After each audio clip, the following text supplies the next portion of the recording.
What if Lewis Hamilton's disqualification at the Chinese Grand Prix wasn't just a minor technical infringement, but a symptom of something much bigger inside Ferrari? What initially appeared to be a standard penalty for excessive plank wear has now triggered a deep investigation into potential setup flaws, data mismanagement, and a dangerously narrow operating window in Ferrari's 2025 car. Behind the scenes, engineers, analysts, and even rival teams are beginning to connect the dots. And what they're uncovering could change the narrative of Ferrari's entire season. If you're a true F1 fan, this is the video you can't miss, because what's unfolding behind closed garage doors could reshape Ferrari's 2025 campaign and Hamilton's future within it.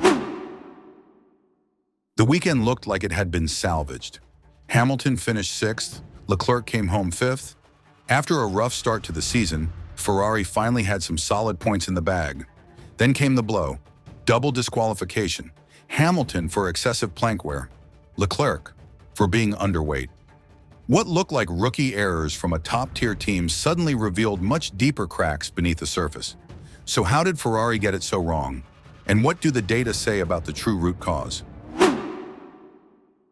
Post-race measurements showed that Hamilton's plank had worn below the legal 9mm minimum, registering 8.5mm at one point.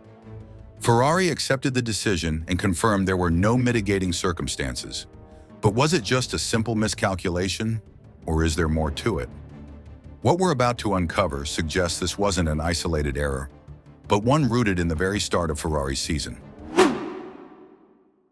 During preseason testing in Bahrain, Hamilton's SF25 suffered a technical issue that stopped Ferrari from completing a full dry race simulation.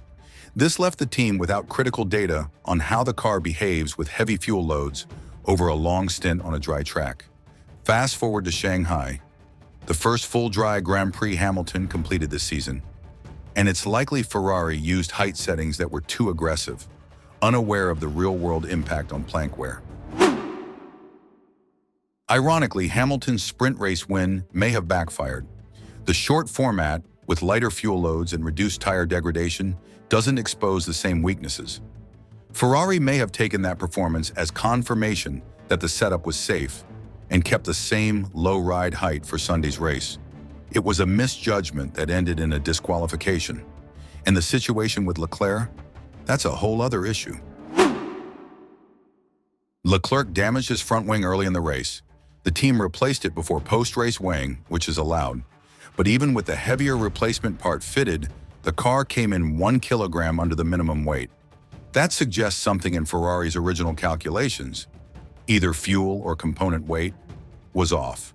Two different problems. One common theme: fundamental mistakes from a team that should not be making them. And now the spotlight is turning to the car itself. Is the SF25 inherently flawed? Technical analysts are pointing to a worrying theory, that Ferrari's car operates within an extremely narrow aerodynamic window. In other words, its performance depends on maintaining a very precise ride height. Step outside that zone, even slightly, and you either lose pace or break the rules. That could explain the team's wildly inconsistent performances and Hamilton's plank wear issue. It's a car that demands perfection, and in modern F1, that's asking for trouble. Lewis did his job. He delivered in the sprint. He fought through the main race despite early damage, radio confusion, and a tricky car setup. And yet, all of it was undone by an error he didn't cause. His frustration was clear in post-race interviews. He spoke about poor rear grip and struggles in low-speed corners. All signs of an unstable aero platform and a setup far from optimal. And even more concerning, a team that didn't provide him with a race-ready car. Two fundamental mistakes: ride height and weight. Errors like this should not happen in a front-running team. This isn't just poor execution, it's flawed process. From simulation to setup, the entire operational model needs scrutiny. Ferrari must recalibrate how their simulations reflect real-world performance, revise their setup philosophy, and give both drivers reliable, predictable tools to compete. If they don't, their 2025 title hopes will disappear, long before the summer break. Ferrari are now significantly behind in the constructors' standings. But worse than the points gap is the trust gap.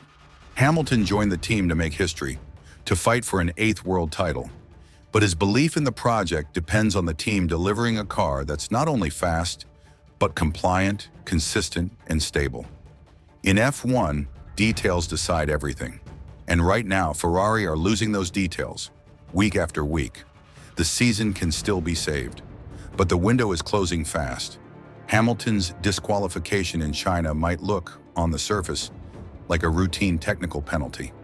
But when you dig deeper, into the data, the timing, and the decisions that led up to it, you realize this wasn't just a single mistake. It was a symptom, a warning light, a clear indication that something inside Ferrari is broken. Not mechanically, but operationally, because this is the kind of failure that doesn't happen by accident. It happens when small errors stack up, when teams rely too heavily on simulation, when pre-season glitches aren't followed up, when a lack of dry running goes uncorrected, when the setup philosophy becomes so aggressive, so narrow that a fraction of a millimeter is all it takes to turn a competitive result into a crisis. That's what happened in Shanghai, and the consequences are bigger than a few lost points. For Lewis Hamilton, this is more than a frustrating result. It's a breach of confidence. He's come to Ferrari at a crucial point in his career, chasing legacy, chasing history, chasing an 8th title. And he's delivered, he's adapted, he's put the car on pole, he's won a sprint, he's battled through poor radio calls and unpredictable setups to bring home results. But none of that matters if the car beneath him and the team around him can't hold up its end of the deal. Because Formula One is brutal. It doesn't matter how talented the driver is, how hard they push, or how much experience they bring. If the numbers don't add up, if the weight is wrong, if the ride height slips just slightly, if the margins aren't triple-checked, then it's all for nothing. And that's the danger Ferrari are now facing. This isn't about assigning blame, it's about accountability. It's about whether the team can learn fast enough, whether they're willing to admit that their setup window is too tight, that their operational model is too fragile, and that their drivers, especially a world champion like Hamilton, deserve more than educated guesses and crossed fingers. Ferrari need to regroup, not just technically, but mentally, because the longer these mistakes go on, the more it chips away at belief, and belief is what wins championships. And let's be honest, in a season where McLaren are surging and Red Bull are still ruthless, Ferrari can't afford to be almost there. They need to be precise, predictable, bulletproof. Hamilton is still in this fight. He hasn't lost the hunger, but if the team doesn't step up, we may look back on this race, this disqualification, as the moment the season started slipping away. So now I want to turn it over to you.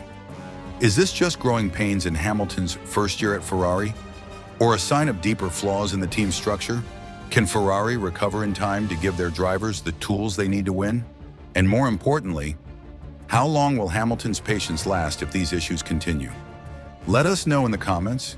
Your perspective matters and we want to hear it. And if you're as invested in the real stories behind Formula One, the technical truths, the political tension, the driver dynamics that shape every result, then do the one thing that keeps you connected. Hit the like button, subscribe to Paddock Insider, and turn on notifications because we're just getting started.